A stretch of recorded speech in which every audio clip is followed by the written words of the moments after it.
Hello, friends. Welcome back. This is Mr. Hoy, back with another story for you today. We are celebrating our teachers. We are thanking them for all the great work they've done and are doing to continue your education in these uncertain times. So keep posting those thank yous and pictures. We love seeing them. Today we are going to read the story Miss Nelson is Missing, because I feel that this is probably one of the best stories to show teacher appreciation. It's by Harry Allard and by James Marshall. So let's begin. The kids in room 207 were misbehaving again. Spitballs stuck to the ceiling, paper planes whizzed through the air. They were the worst behaved class in the whole school.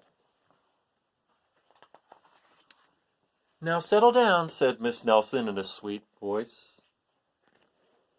But the class would not settle down.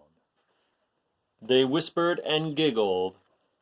They squirmed and made faces. They were even rude during story hour. And they always refused to do their lessons. "Something will have to be done," Miss Nelson said. I wonder what she's going to do. The next morning, Miss Nelson did not come to school. "Wow!" yelled the kids. "Now we can really act up." They began to make more spitballs and paper planes. "Today, let's just be terrible," they said. "Not so fast." A woman in an ugly black dress stood before them. "I am your new teacher, Miss Viola Swamp." And she rapped the desk with her ruler.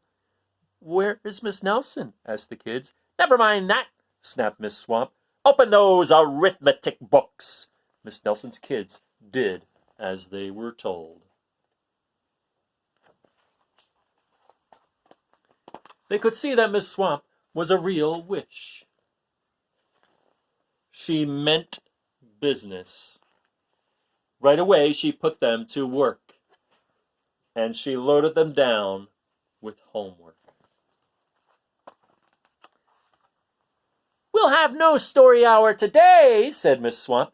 "Keep your mouth shut," said Miss Swamp. "Sit perfectly still," said Miss Swamp. "And if you misbehave, you'll be sorry," said Miss Swamp. The kids in room 207 had never worked so hard. Days went by, and there was no sign of Miss Nelson. The kids missed Miss Nelson. "Maybe we should try to find her," they said. Some of them went to the police. Detective McSmog was assigned to the case. He listened to their story. He scratched his chin. He said. "I think Miss Nelson is missing." Detective McSmog would not be much help. Other kids went to Miss Nelson's house. The shades were tightly drawn, and no one answered the door. In fact, the only person they did see was the wicked Miss Viola Swamp coming up the street. "If she sees us, she'll give us more homework." They got away just in time. "Maybe something terrible happened to Miss Nelson. Maybe she was gobbled up by a shark," said one of the kids. But that didn't seem likely. "Maybe Miss Nelson went to Mars," said another kid. But that didn't seem likely either. "I know," exclaimed one know-it-all. "Maybe Miss Nelson's car was carried off by a swarm of angry butterflies." But that was the least likely of them all.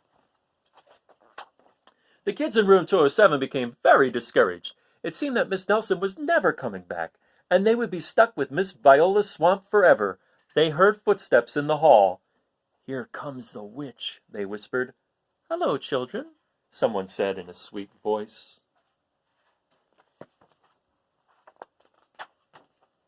It was Miss Nelson. "Did you miss me?" she asked. "We certainly did," cried all the kids. "Where were you?" "That's my little secret," said Miss Nelson. "How about a story hour?" "Oh, yes," cried the kids.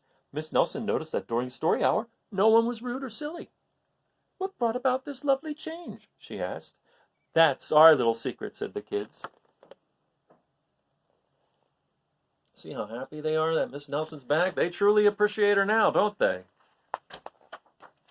Back home, Miss Nelson took off her coat and hung it in the closet next to an ugly black dress. When it was time for bed, she sang a little song. I'll never tell, she said to herself with a smile. P.S. Detective McSmog is working on a new case. He is now looking for Miss Viola Swamp. So that's it for our story today. I hope you enjoyed it. I'll see you back tomorrow, and keep posting those pictures and messages for your teachers. All right. Have a great day. Bye now.